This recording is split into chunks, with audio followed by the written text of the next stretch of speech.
Assalamualaikum warahmatullahi wabarakatuh. Perkenalkan, nama saya Vira Yulita Kurniawati dengan NIM 2019 122 11 17. Saya dari Universitas Muhammadiyah Surabaya, Fakultas Ekonomi dan Bisnis, Prodi Manajemen. Di sini saya akan mempresentasikan tentang manajemen strategik dari brand Oreo.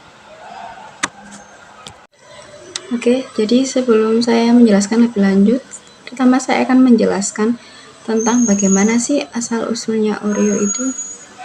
Jadi Oreo itu adalah nama dagang dari sejenis biskuit yang diproduksi oleh Nabisco pertama kali pada tahun 1912. Dan Oreo ini itu terdiri dari 2 wafer coklat dengan krim putih di tengahnya. Nah, salah satu cara populer untuk menikmati Oreo itu dengan mencelupkannya ke dalam susu. Tidak hanya itu, Oreo itu juga sering digunakan sebagai bahan baku pembuatan makanan dan minuman lainnya. Contohnya seperti milkshake dan juga es krim.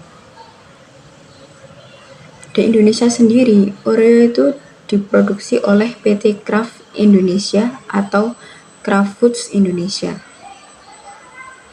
Jadi karena Oreo ini banyak digemari oleh masyarakat dari berbagai kalangan, baik itu dari anak-anak, remaja, bahkan sampai orang dewasa, inovasi Oreo tidak hanya terhenti sampai di situ saja. Oreo terus melakukan perkembangan dan inovasi-inovasi produknya. Itu bisa dilihat dari berbagai rasa atau variannya dan juga kemasannya. Selanjutnya adalah dinamika persaingan. Jadi dinamika persaingan dari brand Oreo itu sendiri itu termasuk dalam kategori fast cycle market, yang dimana perusahaan itu mengandalkan inovasi sebagai growth engine untuk pertumbuhan pendapatan. Dikarenakan harga Oreo sering turun dengan cepat di pasarnya, jadi perusahaan itu perlu memanfaatkan inovasi produk mereka, sehingga memerlukan tindakan dan reaksi cepat terkait identifikasi produk untuk menghasilkan keuntungan penjualan atau lonjakan penjualan ya. Jadi Oreo membawa inovasi produk ke pasar untuk mendapatkan keunggulan yang kompetitif. Selanjutnya adalah kooperatif strategi. Jenis aliansi yang digunakan oleh Oreo ini termasuk aliansi strategis non-equity. Kenapa disebut seperti itu? Karena terdapat 2 atau lebih perusahaan yang memiliki hubungan kontraktual untuk memanfaatkan sumber daya dan kemampuannya yang unik untuk mengembangkan keunggulan kompetitif. Oreo telah berkolaborasi dengan banyak merek dan Oreo sendiri hanya memanfaatkan beberapa sumber daya atau kemampuannya yang unik saat bermitra dengan merek tersebut. Jadi Oreo ini juga tidak berbagi modal, bekerja sama dengan merek lain untuk mengembangkan keunggulan kompetitif. Selanjutnya adalah strategi level bisnis. Jadi strategi level bisnis Oreo ini mencakup strategi diferensiasi produk dengan menawarkan rasa dan varian yang unik untuk produknya. Jadi Oreo ini termasuk salah satu jajanan atau makanan ringan yang paling terkenal dari dulu sampai sekarang. Oreo juga sering memperkenalkan inovasi produk dan berkolaborasi dengan brand-brand lain. Bahkan di setiap varian Oreo yang mereka rilis, itu seringkali menjadi tren pedagang kaki lima. Selain itu, kemasan produk yang terlihat berbeda dan unik menjadi faktor pembeda lainnya. Nah, selanjutnya ini adalah contoh produk kolaborasi Oreo.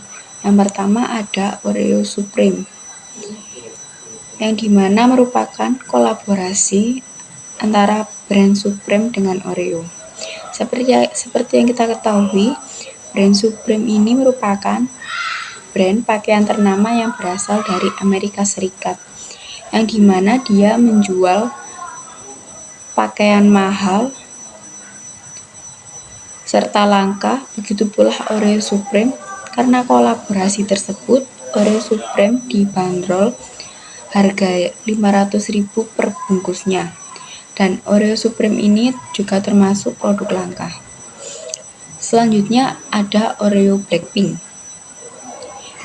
Oreo Blackpink ini merupakan inovasi produk baru yang diciptakan oleh Oreo di Indonesia yang baru-baru ini. Jadi belum ada kompetitor untuk produk Oreo Blackpink. Dan produk Oreo Blackpink ini diproduksi massal secara terus-menerus untuk menekan biaya produksi agar harga produk lebih murah. Tidak hanya itu saja, ada juga contoh produk kolaborasi Oreo seperti Oreo dengan Ritz, Oreo dengan Pokemon. Selanjutnya ada Oreo Lady Gaga dan Oreo The Batman. Selanjutnya adalah relate diversification. Jadi ini tuh adalah diversifikasi di mana perusahaan beroperasi pada beberapa segmen berbeda yang tidak terkait dengan segmen inti perusahaan. Maksudnya di sini adalah Oreo ini kan memproduksi seperti makanan ringan yang dimana terdapat banyak variasi rasa, bentuk maupun ukuran ya. Jadi di sini saya akan mengambil contoh minuman kemasan, karena setahu saya Oreo belum ada produksi minuman kemasan, baik itu minuman kaleng ataupun dari botol ataupun dalam bentuk kemasan kardus. Jadi menurut saya rasanya ada yang kurang, kayak kurang lengkap gitu apabila tidak disertai dengan minuman. Jadi karena produk Oreo ini merupakan makanan ringan yang dinikmati dengan bersantai, jadi alangkah lebih baiknya Oreo juga memproduksi minuman. Karena menurut saya minuman itu dianggap lebih diminati karena kemasannya yang lebih praktis dan juga ramah lingkungan. Sekian itu saja dari saya. Mohon maaf apabila ada kekurangan. Wassalamualaikum warahmatullahi wabarakatuh.